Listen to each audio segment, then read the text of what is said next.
ঘটনাটির শিরোনাম জিনের বিচার। আমি আজ যে ঘটনাটি শেয়ার করছি সেটি আমার গ্রামের আলমগীর চাচার কাছ থেকে সংগ্রহ করেছি।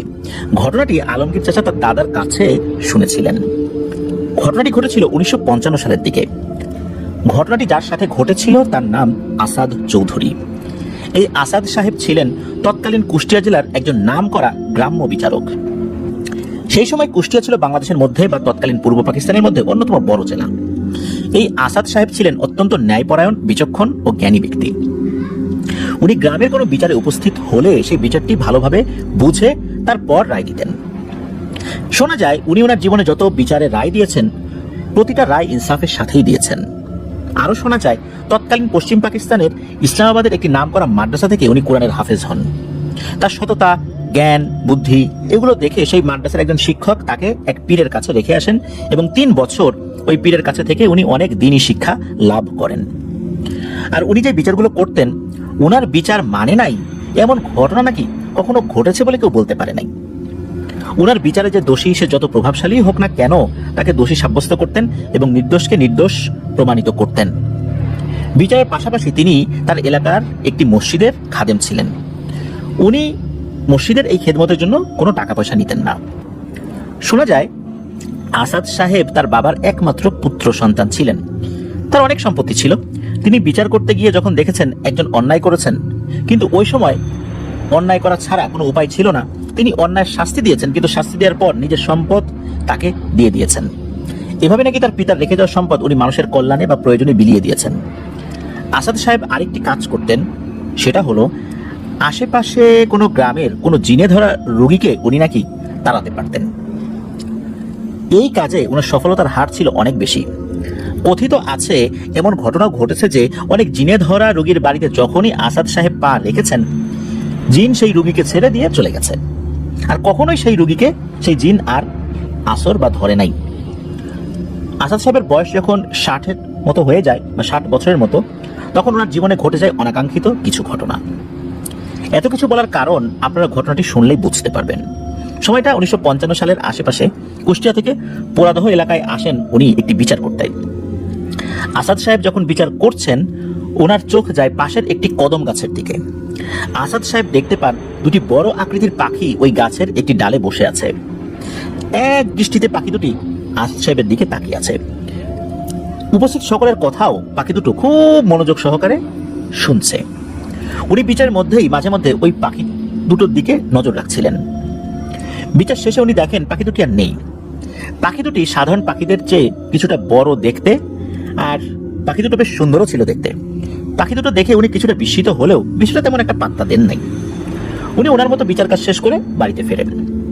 এরপর উনি যখনই বিচার করতে যান, ওই রকম দুটি পাখিকে দেখতে পান।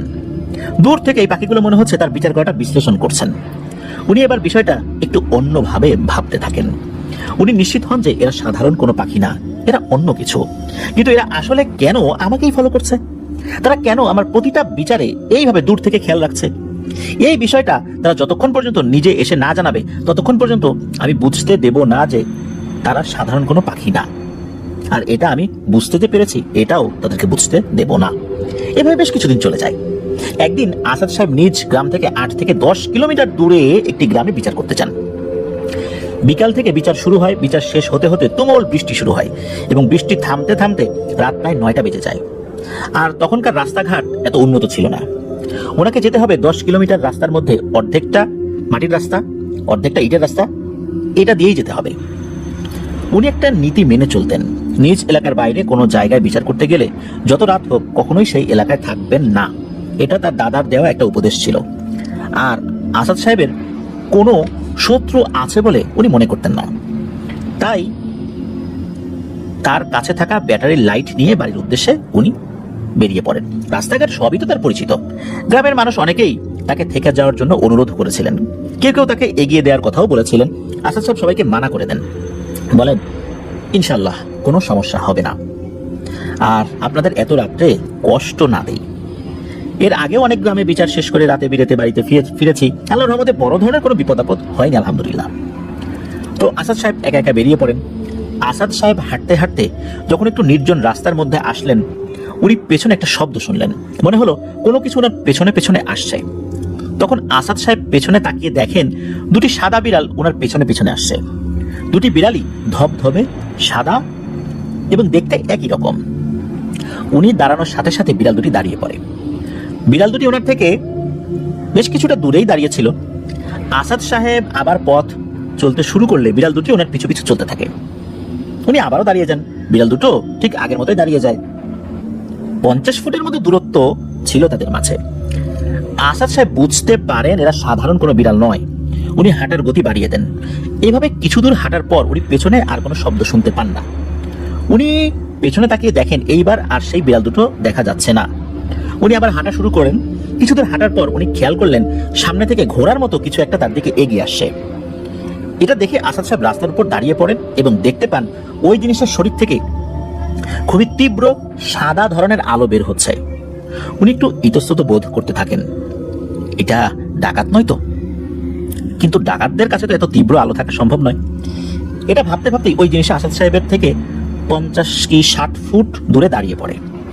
তখন আসাদ সাহেব দেখেন একটা ঘোড়ায় একজন বয়স্ক ব্যক্তি বসে আছেন, উচ্চতা মনে হচ্ছে 10 ফুটের উপরে, এবং এই বয়স্ক ব্যক্তি যে পোশাক পরে আছে সেই পোশাক থেকেই এই তীব্র আলো বের হচ্ছে। ওই বয়স্ক ব্যক্তিকে দেখেই আসাদ সাহেব বুঝতে পারেন, আর যাই হোক উনি মানুষ নন। তখন আসাদ সাহেব ওই লোককে ওই ঘোড়া থেকে নামতে নামতেই সালাম দিয়ে দেন। আসাদ সাহেবের এই সালামের উত্তর দেন ওই বৃদ্ধ ব্যক্তি। ওই বৃদ্ধ ব্যক্তি বলে ওঠেন, বাবা তুমি বুঝতে পারছো যে আমি তোমার মতো মানুষ না। হে বাবা, আমি একজন জিন। আমি ইরাকের বাগদাদে থাকি। আমি বাগদাদের একটা পাহাড়ের বিশেষ অঞ্চলের জিনেদের সর্দার। আমার অনুগত 70,000 জিন আছে, তারা আমার নির্দেশ মেনে চলে। আজ আমি একটা সমস্যায় পড়ে তোমার কাছে এসেছি। তুমি আমাকে একটা সাহায্য করতে পারবে? আমার 2 যমজ ছেলে একটি মেয়েকে পছন্দ করেছে এবং 2 ছেলেই ওই মেয়ের জন্য পাগল। আমি আমার পরিবার এবং অন্যদের দিয়েও তাদেরকে বোঝানোর চেষ্টা করেছি, কিন্তু 2 ছেলে কোনোভাবেই বুঝতে চাইছে না। ইসলামাবাদের মাদ্রাসার একজন শিক্ষককে এই সমস্যার সমাধানের কথা জানাই, কিন্তু উনি নিজেও এই সমস্যার সমাধান দিতে পারেন নাই। উনি তোমার কথা বলে। তখন ওনার কথা শুনে তোমার খোঁজ নিতে এসে দেখি যে তুমি এখানে অনেক কঠিন বিচারেরও খুব সহজ সমাধান করেছো যুক্তিযুক্তভাবে, আর ইনসাফের সাথেই মূলত তুমি বিচার করো। সেটা দেখে আমি আমার 2 সন্তানকে পাঠাই বিচার বিশ্লেষণ দেখতে। তারা অনেকটা সময় তোমার বিচার দেখে সিদ্ধান্ত নিয়েছে এবং আমাদের সবাইকে জানিয়ে দিয়েছে যে তুমি আমার সাথে আমাদের ওখানে গিয়ে সবকিছু শুনে বুঝে দেখে যে সিদ্ধান্ত দেবে সেটাই আমার সন্তান 2 জন মেনে নেবে। আর তুমি জানো আমরা জিন জাতি ওয়াদা করলে সেটা সর্বোচ্চ ক্ষমতা দিয়ে রাখার চেষ্টা করি। আমার সাথে আমাদের ওখানে যাবে একটা সমস্যার সমাধান করে দিতে। আমি তুমি করে না, আপনি করেই সম্বোধন করতে চাই। আমি আপনাকে আবার সসম্মানে আপনার বাড়িতে পৌঁছে দেব। এ কথা শোনা মাত্রই আসাদ সাহেব ওই বৃদ্ধের সাথে যেতে অস্বীকৃতি জানান। ওই বৃদ্ধ অনেক অনুরোধ করেন তাকে সাহায্য করার জন্য। আসাদ সাহেব বলেন, আমি কোনোভাবেই আপনাদের জগতে যেতে চাই না, তাও একটা বিশেষ কারণেই। আসাদ সাহেব ওই বৃদ্ধকে অনুরোধ করেন তার রাস্তা ছেড়ে দেওয়ার জন্য। এক পর্যায়ে ওই বৃদ্ধকে পাশ কাটিয়ে আসাদ সাহেব চলে আসেন এবং কোনো সমস্যা ছাড়াই বাড়িতেও চলে আসেন। এরপর মাঝে মধ্যে ওই বৃদ্ধ আসতেন আসাদ সাহেবকে তাদের দেশে নিয়ে তার ছেলেদের সমস্যা সমাধান করে দেওয়ার জন্য। আসাদ সাহেবও অনেক অনুরোধ করেন তাকে ক্ষমা করার জন্য যে উনি যেতে পারবেন না। যাই হোক, এভাবেই কেটে যায় 3 বছর। সময়টা 1958। আসাদ সাহেবের একটাই মাত্র ফুফু ছিল, যার বিয়ে হয়েছিল ভারতের কলকাতা শহরের একটি এলাকা যার নাম গোবিন্দপুর। সেখানে ওই ফুফু 1958 সালের দিকে কুষ্টিয়াতে আসেন। ফুফু এসে আসাদ সাহেবকে সন্ধ্যাবেলায় ডাকেন।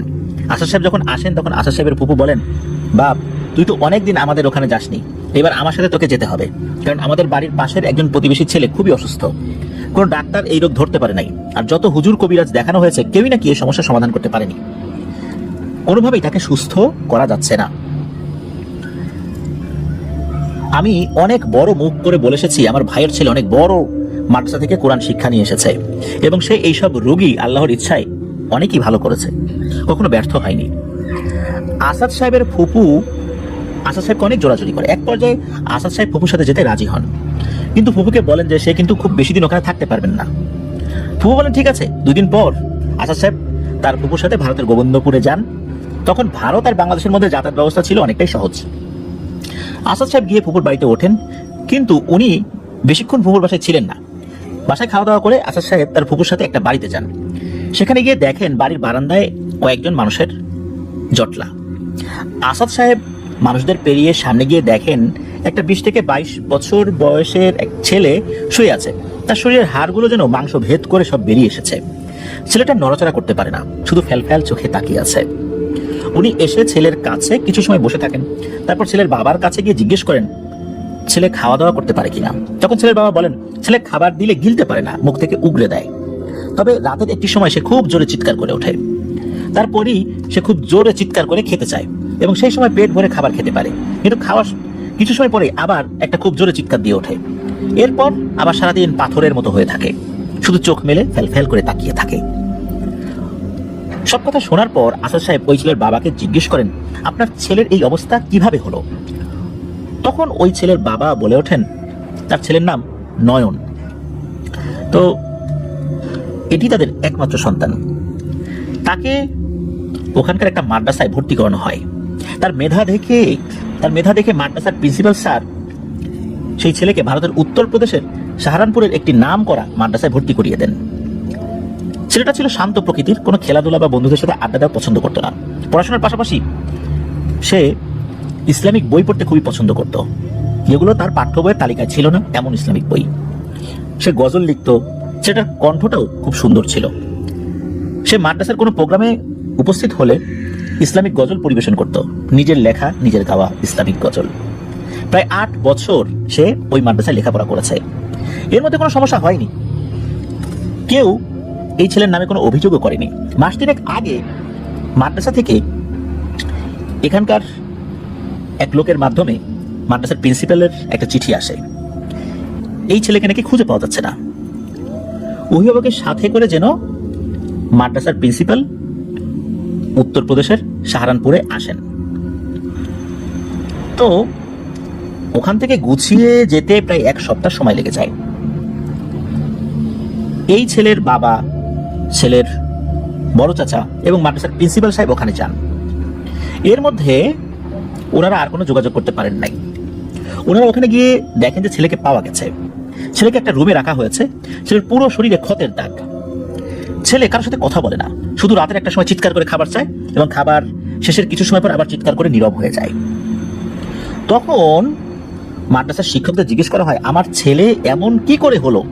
তখন ওই মাদ্রাসার একজন শিক্ষক বলেন আমাদের এখান থেকে একটি দল 40 দিনের জন্য তার দিকে যায় পাহাড়ের পাদদেশে ঘেরা একটি গ্রামে। গ্রামের নাম শাহীনগর। আমরা ওখানে 15 জনের দল পাঠাই এবং আমি নিজেও ওই দলের সাথে যাই। সবকিছুই স্বাভাবিকভাবে চলছিল। আমরা একটা জিনিস খেয়াল করতাম, দুপুরের নামাজ পড়ে খাওয়া দাওয়া শেষ করে আমরা ঘুমাতে যেতাম বা বিশ্রাম নিতাম, তখন নয়ন আমাদের সাথে ঘুমাতো না। ও বাইরে যেত, গ্রামের মধ্যে ঘুরে বেড়াতো। আবার কখনো মসজিদের পাশে অজু করার জন্য একটা পুকুর ছিল, ওখানে বসে থাকতো। আবার কখনো মসজিদের পাশে বাগান ছিল, সেখানে গিয়ে বসে এক মনে গজল গাইতো। আবার কখনো ইসলামিক বই পড়তো। এগুলো আমরা স্বাভাবিকভাবেই নিয়েছি, কারণ ও নিরিবিলি থাকতেই পছন্দ করে। বই পড়া, গজল গাওয়া এগুলো মাদ্রাসায়ও সে করতো, এই জন্য আমরা বিষয়টাকে তেমন একটা পাত্তা দেইনি। তবে স্থানীয় যারা ছিল এবং ওই মসজিদের ইমাম সহ তারা বলে আমাদের মসজিদ থেকে 1.5-2 কিলো দূরের পাহাড়ের ওই দিকে যেতে কোনোভাবেই যেন আমরা না যাই। খুবই কঠোরভাবে আমাদেরকে নিষেধ করে দেন যে ওই দিকে, মানে পাহাড়ের ওই দিকে আমরা যেতে পারবো না। তারা বললেন ওখানে নাকি শয়তানের পূজা করে এমন কিছু লোক রয়েছে যাদের নির্দিষ্ট কোনো ধর্ম নেই। শয়তানের পূজা করাটাকেই তারা নিজেদের ধর্ম বলে মনে করে। স্থানীয়রা বলে আমরা কখনো যেন ওইদিকে না যাই এবং ওনারা ওইদিকে যান না। আমরা সেদিকে যাই নাই, তবে মাঝে মাঝে অদ্ভুত কিছু শব্দ আমরা শুনতে পাই। কথিত আছে ওখানে নাকি 3 ভাই শয়তানের পূজা করে। আর ওখানে যেই এলাকাবাসী রয়েছে তাদের বাপদাদারাও ওই এলাকায় যেতে নাকি ওই এলাকাবাসীকে নিষেধ করেছেন। তো গ্রামের মানুষের কাছ থেকে এই কথাগুলো শোনার পর আমরা বিষয়টা ছাত্রদের জানাই এবং এই বিষয়ে তাদেরকে খুব জোরালোভাবেই জানানো হয়। এর মধ্যে নয়নের মধ্যে কিছু অস্বাভাবিক কিছু আমরা কখনোই দেখি নাই। সে বাইরে যেত, আবার আসরের নামাজের সময় ঠিক চলে আসতো। যখন 20 দিন পার হয় তখন দেখি ও ফজরের পরে বাইরে যেত এবং সকালে খাবারের আগেই আবার চলে আসতো। আমরা বিষয়টাও স্বাভাবিকভাবেই নিয়েছি। আমাদের যখন এই গ্রাম থেকে মাদ্রাসায় ফেরত যাওয়ার সময় চলে আসে বা আর সপ্তাহখানেকের মতো বাকি আছে ফেরত যাওয়ার, তখন নয়নের মধ্যে কিছু পরিবর্তন লক্ষ্য করা যায়। মনে হতো কি একটা বিষয় নিয়ে সে খুব চিন্তা করছে, রাতে ঠিক মতো ঘুমাতো না, অস্থির একটা ভাব লক্ষ্য করা যেত। এর মধ্যে আমরা যেদিন ওই গ্রাম থেকে মাদ্রাসায় চলে আসবো তার আগের দিন ফজরের নামাজ পড়ে বাইরে বের হই। তারপর থেকে আমরা আর তাকে খুঁজে পাই না। গ্রামের মানুষ নিয়ে মসজিদের আশেপাশে সব জায়গায়, গ্রাম এমনকি মসজিদের পাশে উজু করার পুকুরটাও জাল ফেলে খোঁজা হয়, কারণ মাঝে মাঝেই সে ওখানে বসে থাকতো। সে সাঁতারও জানতো না, এই জন্য তাকে জাল ফেলে খোঁজা হয়, কিন্তু কোনোভাবেই তাকে পাওয়া যায় না। পরে চিন্তা করে দেখি সে হয়তো আমাদের দলের কারোর সাথে ঝামেলা করে মাদ্রাসায় একা একাই চলে গেছে। আমরা 40 দিন পর সবাইকে নিয়ে মাদ্রাসায় এসে দেখি নয়ন আসেনি। তখন আমরা বিষয়টা মাদ্রাসার বড় হুজুরকে জানাই। বড় হুজুর বিভিন্ন মাধ্যমে নয়নের খোঁজ খবর নেওয়ার চেষ্টা করে, কিন্তু কোনোভাবেই নয়নের খোঁজ খবর পাওয়া যাচ্ছিল না। এর মধ্যে আপনাদের চিঠি পাঠানো হয়। দুদিন আগে হঠাৎ করেই মাদ্রাসার অদূরবর্তী একটা নির্জন রাস্তায় রাতে চিৎকারের শব্দ শুনে সেখানকার মানুষ ওই চিৎকারের উৎস ধরে এগিয়ে গিয়ে দেখে এই ছেলেটি ক্ষতবিক্ষত হয়ে পড়ে আছে। পরে কিছু মানুষ ধরাধরি করে মাদ্রাসায় নিয়ে আসে। পরে আমরা চিনতে পারি এটা আমাদের ছাত্র নয়ন। আমরা হুজুরের সর্বোচ্চ চেষ্টা করছি তাকে সুস্থ করার জন্য, কিন্তু কোনোভাবেই ওকে সুস্থ করতে পারিনি। সব ধরনের রুকিয়া ওর উপর প্রয়োগ করা হয়েছে, আর ডাক্তারি চিকিৎসা তার উপর করা হয়েছে, কিন্তু লাভ হয়নি। তারপর আমরা মাদ্রাসা থেকে বাসায় নিয়ে আসারও চেষ্টা করি। এরপর মূলত পরিবারকে খবর দেওয়া হয়।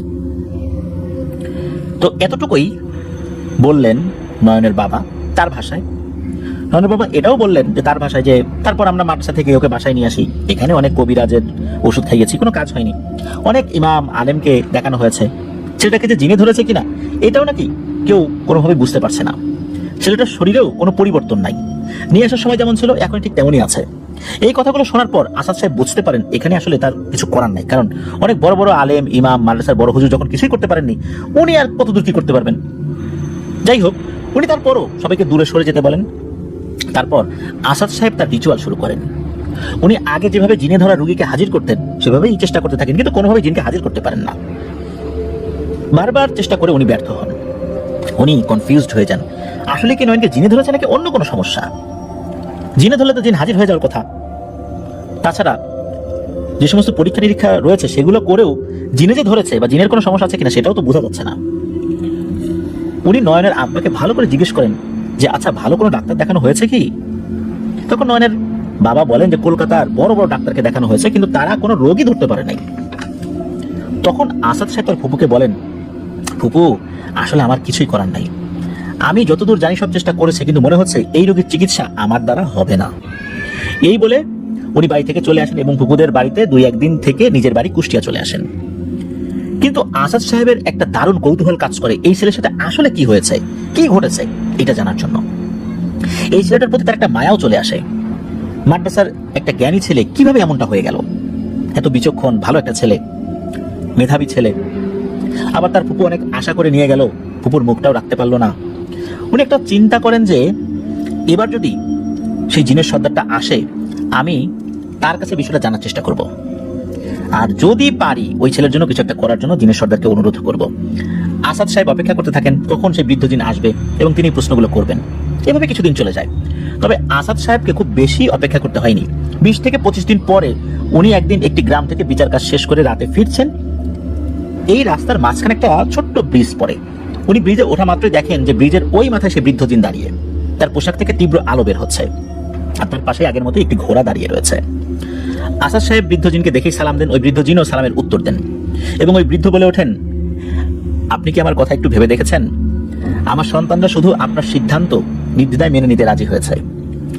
আপনি আমার সাথে চলেন, আপনার কোনো ক্ষতি হবে না। আমি তো আগেও বলেছি, এখনো বলছি, আপনাকে সসম্মানে আবার দিয়ে যাব, এবং আপনি যদি চান উপযুক্ত পারিশ্রমিক আপনাকে আমরা দিব। তখন ওই জিনকে আসাদ সাহেব চাচা বলে সম্বোধন করেন, বলেন, চাচা আমি আপনার সাথে যাব, আমার কোনো পারিশ্রমিক লাগবে না, কিন্তু আমার একটা কাজ করে দিতে হবে, আমি এই বিষয়টা নিয়ে খুবই চিন্তিত। তখন ওই বৃদ্ধ জিন বলেন, বাবা তুমি বলো তোমার কি কাজ করতে হবে। আমাদের জিনদের সামর্থ্যের মধ্যে হলে অবশ্যই চেষ্টা করবো, ইনশাল্লাহ সর্বোচ্চটা দিয়ে চেষ্টা করব। তখন আসাদ সাহেব বলেন, ভারতের কলকাতা শহরের একটি গ্রাম নাম গোবিন্দপুর, ওখানে নয়ন বলে একটা ছেলে রয়েছে, সে খুবই অসুস্থ। কোনো কবিরাজ ডাক্তার তার রোগ ধরতে পারেন নাই। সে 2 মাস আগে একটা মসজিদে তাবলিগে হারিয়ে গিয়েছিল, তাবলিগে গিয়ে তারপর প্রায় 10 থেকে 12 দিন পর তার খোঁজ পাওয়া যায়। এই সময়টা সে কোথায় ছিল, আপনি আমাকে এই খোঁজগুলো দেন, আর ওই ছেলেটা আসলে কি হয়েছে এগুলো আমাকে জানান। আমি অবশ্যই আল্লাহ যদি বাঁচিয়ে রাখে আপনার সাথে আপনার দেশে যাবো এবং চেষ্টা করবো সুন্দর একটা সমাধান দেওয়ার জন্য। ছেলেটার জন্য আমার মনটা খুব কাঁদছে। এত মেধাবী একটা ছেলে, যাকে দিয়ে দিনের অনেক খেদমত হবে, তার এই অবস্থা আসলে মেনে নিতে পারছি না। এত দূর থেকে গেলাম, সেখানে গিয়ে কিছুই বুঝতে পারলাম না। সব কথা শোনার পর ওই বৃদ্ধ জিন বলে, ঠিক আছে, আমি জানার চেষ্টা করি যে আসলে ব্যাপারটা কি। তথ্যগুলো জেনে খুব তাড়াতাড়ি তোমার সাথে আমি দেখা করব। যেহেতু আবার দুজনের মধ্যে ভালো একটা সম্পর্ক হয়েছে, আবার উনি তুমি বলে সম্বোধন করেন। তো এই কথা বলে দুজন দুজনকে বিদায় নিয়ে যে যার মতো চলে যান। আসাদ সাহেব প্রতিটা মুহূর্ত অপেক্ষা করতে থাকেন। রাতের একটা সময় উনি বাড়ির বাইরে রাস্তায় বের হন, যাতে বৃদ্ধ জিন তার সাথে দেখা করতে আসেন। এভাবে 1-2 দিন কেটে যায়। তবে অল্প কয়েকদিনের মধ্যেই সত্যি বৃদ্ধ জিন সর্দার রাতে তার সামনে চলে আসে। জিন সর্দারকে দেখা মাত্র উনি সালাম দেন। এইবার আসাদ সাহেব জিজ্ঞেস করার আগেই জিন সর্দার বলে ওঠেন কি ঘটেছিল মূলত নয়নের সাথে। তো আমরা জিন সর্দারের ভাষায় বলছেন সেই জিন সর্দার, আমি যখন আমার অনুগত কিছু জিনকে এই বিষয়ে তথ্য সংগ্রহ করতে বলি, তখন তারা ওখানে যায় এবং কোনো তথ্য ছাড়াই ফেরত আসে। তারা বলে যে আমরা আপনাকে নয়ন সম্পর্কে খুব একটা তথ্য দিতে পারবো না, কারণ কোনো এক শয়তান নয়ন যেই দিকে গেছে ওই জায়গাটা এমন ভাবে তন্ত্র মন্ত্র দিয়ে বন্দি করে রেখেছে যে সাধারণ কোনো জিন ওখানে প্রবেশ করতে পারবে না। আমাদের মধ্যে যারা অনেক শক্তিশালী আপনি তাদেরকে পাঠান। পরে আমি আমার গোষ্ঠীর মধ্যে সবচেয়ে শক্তিশালী 3টি জিনকে পাঠাই। তারা গোয়েন্দা তথ্য সংগ্রহে বা গোয়েন্দাগিরি করতে খুবই সিদ্ধহস্ত এবং তারা যোদ্ধা প্রকৃতিরও জিন বটে। পরে তারা এসে নয়নের সাথে যা যা ঘটেছে সেইটা আমাকে সম্পূর্ণরূপে বর্ণনা করে। ওই জিন বলে নয়ন প্রতিদিন দুপুরের খাবারের সময় ওই পুকুরের পাশে বসে থাকতো এবং গজল গাইতো। দূর থেকে একটা মেয়ে নয়নকে দেখতো এবং তার গজল শুনতো। তো লিসেনার্স, ঘটনাটি বোঝার জন্য মেয়েটির নাম দিলাম মোহিনী। ওই মেয়েটা ছিল সুন্দরী। সেদিন আর বেশিক্ষণ অপেক্ষা না করে নয়ন ফিরে মসজিদে চলে আসে, কিন্তু মনের ভিতর একটা বিষয় ঘুরপাক খেতে থাকে। ওই পাশে তো আমাদের সবার যাওয়া নিষেধ, তাহলে ওই মেয়েটা এখানে কিভাবে এলো? এই বিষয়টা তার মনের মধ্যে গেঁথে যায়। পরদিন ঠিক একই সময় নয়ন আবার পুকুর পাড়ে আসে এবং অপেক্ষা করতে থাকে সেই মেয়েটি পুকুর পাড়ে বা পুকুরের ওই পাশে আজকে আবার আসে কিনা এটা দেখার জন্য। কিছুক্ষণ অপেক্ষার পর নয়ন দেখে ঠিক সেই জায়গায় ওই মেয়েটি দাঁড়িয়ে আছে। নয়ন ওই মেয়েটিকে অপলক দুটি চোখে চেয়ে দেখে এবং কিছু সময় পরেই ওই মেয়েটি ইশারা দিয়ে নয়নকে মেয়েটির কাছে আসতে বলে। নয়ন বিষয়টা প্রথমে বুঝতে পারেনি। কিছু সময় পর যখন মেয়েটি আবার ইশারা দিয়ে নয়নকে তার ওখানে আসতে বলে, নয়ন কিছুটা দ্বিধায় পড়ে যায় যে সে কি করবে।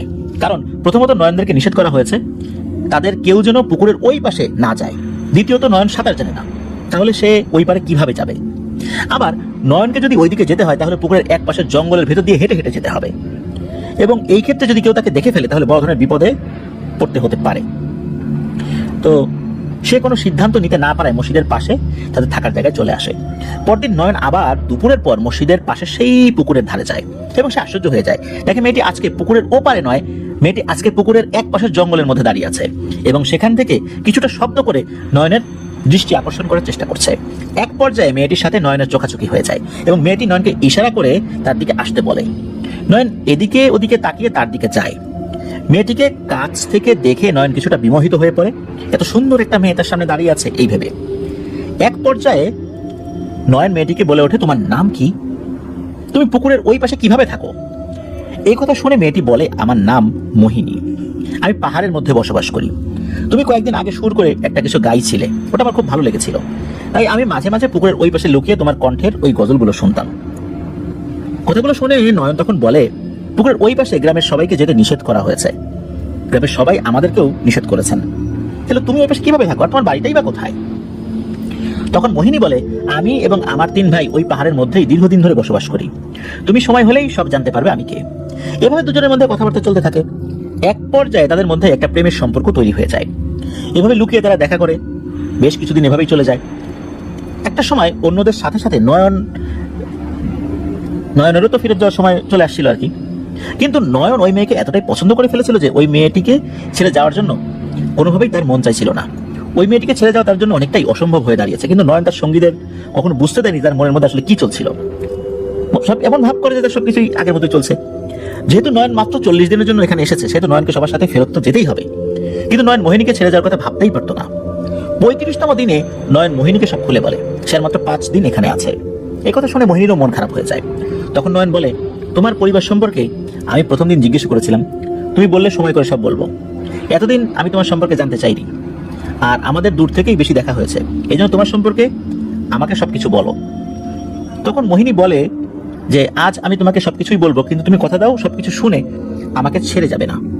তখন নয়ন তাকে আশ্বস্ত করে যত যাই হোক তাকে ছেড়ে যাবে না। তখন মোহিনী বলে তারা 3 ভাই এবং 1 বোন, সে সব ভাইয়ের ছোট বোন। ভাইরা তন্ত্র সাধনা করে। আসলে আমার ভাইয়েরা কোনো ধর্মে বিশ্বাসী না, তারা শয়তানের পূজা করে। আমিও তাদের মতো করেই চলি, কিন্তু তোমার কণ্ঠে গজল শোনার পর আমার এতই ভালো লাগছিল যে তোমাকে দেখার ইচ্ছা আমাকে পেয়ে বসে। সত্যি বলতে আমি দূর থেকে অনেক মানুষকে দেখেছি, কাছ থেকে তোমাকে দেখার পর আমি তোমাকে পছন্দ করে ফেলেছি। এখন তুমি আমার জীবনের সব, তুমি যা বলবে আমি তাই করব।